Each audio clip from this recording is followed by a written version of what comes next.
Bonjour à tous, j'espère que vous allez bien. On se retrouve aujourd'hui pour un petit update lecture avec 4 lectures. Et j'ai envie de dire une des plus grandes lectures que j'ai pu faire cette année et même peut-être depuis toujours.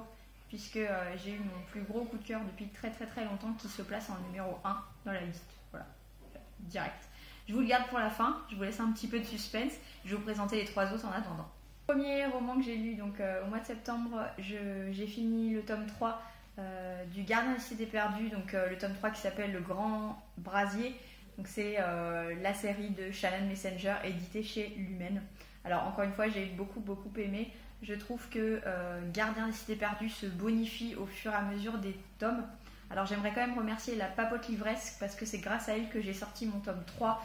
J'avais eu le tome 1 et le tome 2 à peu près rapidement en début d'année, et puis je sais pas, j'avais laissé passer le temps et le tome 3 prenait la poussière. Donc vu qu'elle a reparlé de cette série en vidéo, j'ai eu tout de suite envie de m'y replonger.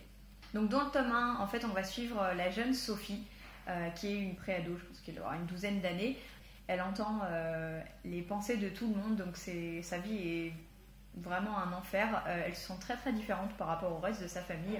Et en fait un jour, lors d'une visite au musée avec son collège, il y a un jeune garçon qui va venir vers elle, qui s'appelle Fitz, et qui va lui révéler qu'en fait c'est une elfe, et qu'elle n'a rien à faire sur Terre, dans le monde des humains, qu'elle n'est pas comme les autres, et qu'il faut le suivre. Voilà, je vous en dirai pas plus, il va se passer plein de trucs. En tout cas, Gardien des Cités Perdues, c'est vraiment une très belle saga jeunesse que personnellement j'adore. Pas besoin d'être ado ou enfant pour lire cette saga. Chaque tome est de plus en plus riche en rebondissements, on en apprend de plus en plus sur les personnages. J'ai particulièrement aimé ce tome parce qu'on en apprend beaucoup plus sur Kif, par exemple, qui est un de mes personnages préférés, et également sur certains mentors et professeurs. Il faut savoir qu'il y a également une école d'elfes, voilà, un peu à la Harry Potter, dans cette saga. Alors ça n'a rien à voir avec Harry Potter, mais on va dire qu'il y a quelques points qui pourraient faire penser via l'école de magie, ce genre de choses. Voilà, c'est une belle saga, je vous la conseille, et j'ai vraiment beaucoup aimé ce tome 3, donc j'espère lire le tome 4 dans pas trop longtemps. Ensuite j'ai lu Ma dernière chance, s'appelle Billy D d'Erin Lange, que j'ai aux éditions l'école des loisirs Medium, il me semble.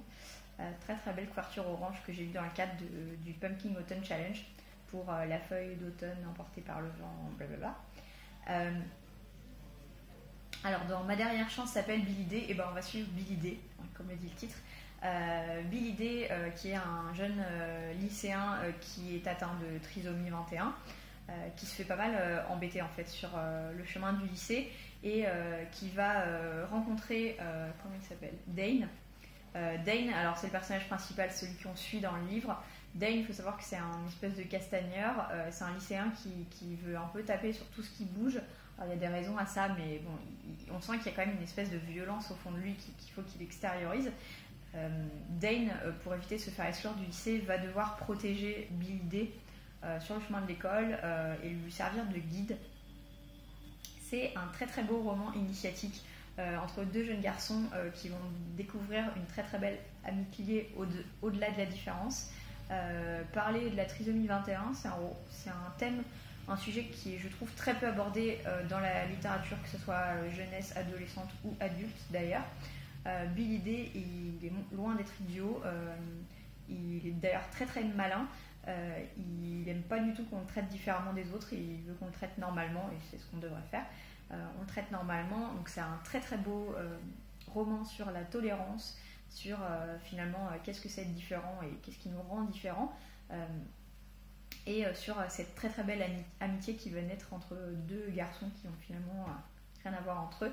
J'ai beaucoup aimé cet ouvrage, je l'ai trouvé très abouti, très fouillé. En fait, il faut savoir qu'il va y avoir de l'action, pas mal d'action, puisque les deux en fait vont partir dans une quête initiatique à la recherche de quelqu'un, je ne vous dirai pas qui, et qu'il va y avoir des énigmes, il va y avoir une espèce de chasse au trésor à la recherche de ce quelqu'un, donc ça m'a vraiment tenu en haleine pendant tout le roman. En plus de ça, le thème évidemment de la trisomie, de la différence, du fait d'être traité différemment à l'école, c'est un thème que j'ai vraiment beaucoup aimé lire dans cet ouvrage. La seule chose que je pourrais un peu reprocher, c'est que on est dans la tête de Dane et que effectivement Dane il a tout le temps envie de se battre, il a tout le temps envie de taper les gens et qu'au bout d'un moment c'est un peu énervant. Voilà. Après on comprend pourquoi, on sait pourquoi il a envie de les taper, pourquoi il a cette violence au fond de lui, mais je veux dire d'être dans ces états d'âme en fait tout le temps cette envie de taper les gens, même si c'est pour protéger Billy, même s'il y a une raison. C'était un petit peu agaçant. Après, c'est le seul point négatif entre guillemets que j'ai pu trouver à ce livre. C'est un très beau roman qui, je pense, faudrait mettre dans plus de mains, que ce soit adulte ou adolescent, pour un peu ouvrir les portes vers la différence et vers d'autres personnes qui ne demandent qu'à être traitées normalement. Voilà. Donc ça m'a beaucoup plu et j'ai un autre livre d'elle, d'Erin Lynch, qui s'appelle Butter, sur un jeune garçon qui est extrêmement obèse. Donc j'ai hâte de le lire. Je pense qu'on va être à peu près dans les mêmes thèmes de la différence et de l'acceptation de soi. Donc on verra ce que ça donne. En tout cas, j'ai beaucoup aimé. J'aime bien la couverture fluo. Toi, t'en passes. Ensuite, j'ai lu Une saison au bord de l'eau de Jenny Colgan que j'ai aux éditions Prisma.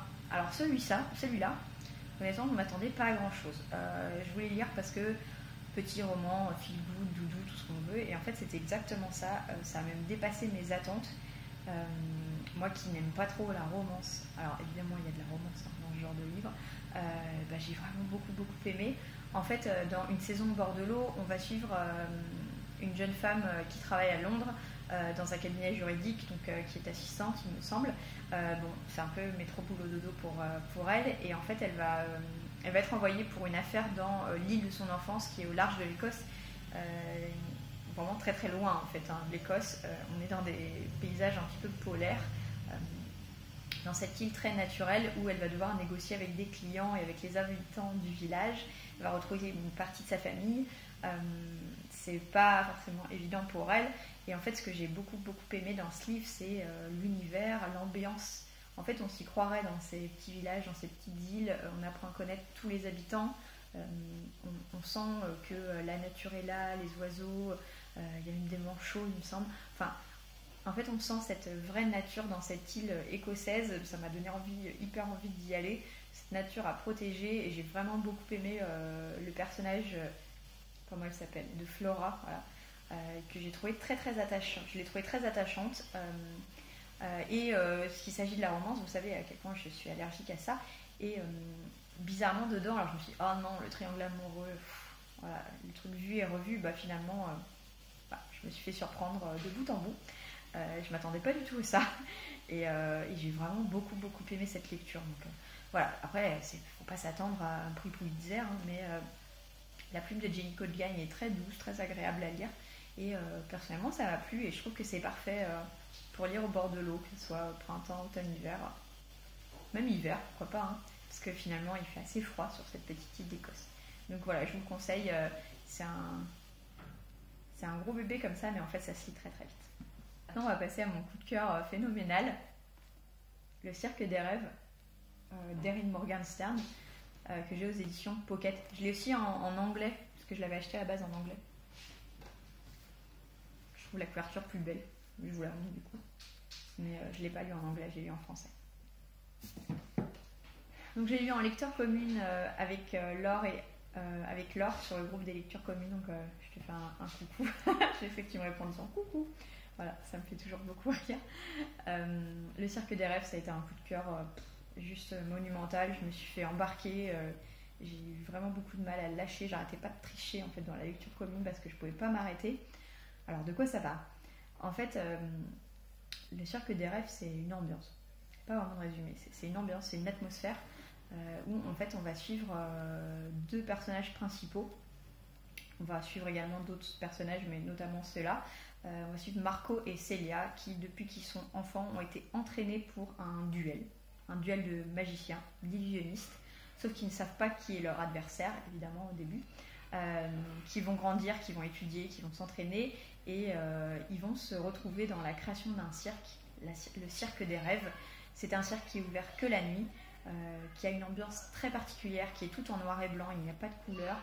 Et chaque chapiteau renferme des merveilles, c'est des choses qui sont impossibles dans la vraie vie. Et en fait, ça va être le cadre pour ce duel de magiciens. Vraiment, ça m'a... En fait, j'ai vraiment beaucoup de mal à décrire ce roman. C'est vraiment une ambiance. C'est une ambiance féerique, onirique. Il n'y a pas d'autre mot, j'étais à fond dedans. Je vivais en fait chaque détail lors de la description des chapiteaux. En fait, ici, les descriptions sont hyper importantes et elles nous emportent en fait dans l'univers. Franchement, ça fait très très très très longtemps que j'ai pas autant été emportée dans un univers. Je me souviens pas, honnêtement, d'avoir été autant pris là-dedans. En fait, pour vous donner une idée, il y a un groupe en fait de gens qui sont fans du Cirque des Rêves, qui le suivent parce que le Cirque des Rêves change tout le temps de localisation. Et c'est un groupe de personnes qui s'appellent les rêveurs. Ils sont tout le temps là, ils se donnent le mot, ils veulent savoir où c'est. Et j'avais tellement envie de devenir une rêveuse. Ouais, je suis devenue rêveuse grâce à ce livre. Voilà. J'ai pas vraiment de mots en fait. J'ai des petites étoiles dans les yeux en parlant et j'en ai entendu beaucoup de bien, beaucoup de coups de cœur de la part de pas mal de monde. Donc je savais que j'étais sur une valeur sûre, mais à ce point-là, je ne m'y attendais pas du tout. Je sais que Laure a également beaucoup apprécié. Je pense qu'elle n'a pas encore fini, mais elle apprécie aussi beaucoup sa lecture. Je peux que vous conseiller. La fin est magistrale. Il y a de l'action, mais pas trop. On creuse les personnages à fond. L'univers est juste incroyable. La plume. Donc quand j'ai fini, j'ai été chercher le nom de l'autrice pour voir si elle avait écrit d'autres choses. Et j'ai vu que non. Et là, j'étais dans une détresse incroyable. Madame Erin Morgenstern, s'il vous plaît, écrivez autre chose tout de suite, je sais pas, peu importe, mais vraiment cet univers, c'est vraiment enchanteur, et ce qui est sûr, c'est que je vais le relire. Voilà, celui-là, j'ai envie d'acheter une édition magnifique et de le relire. Peut-être que je le relirai ma version en anglais d'abord, mais voilà. Bizarrement, quand c'est des coups de cœur pareils, on trouve difficilement les mots, je pense que vous comprendrez. C'est tout pour cette update lecture, j'espère qu'il vous a plu. N'hésitez pas à vous abonner si ce n'est pas déjà fait, à mettre des petits pouces et puis à laisser un commentaire sur est-ce que vous avez lu ces livres, est-ce qu'ils vous tentent, est-ce qu'il y en a un qui vous tente particulièrement et c'est quoi vos derniers coups de cœur, ou est-ce qu'il y a des livres comme ça où l'atmosphère vous a tellement emporté en fait que ça a été un coup de cœur incroyable. Voilà, parce que ça m'intéresserait et j'aimerais beaucoup lire ce genre d'ouvrage à l'avenir. Voilà, je vous fais de gros bisous et puis à la prochaine.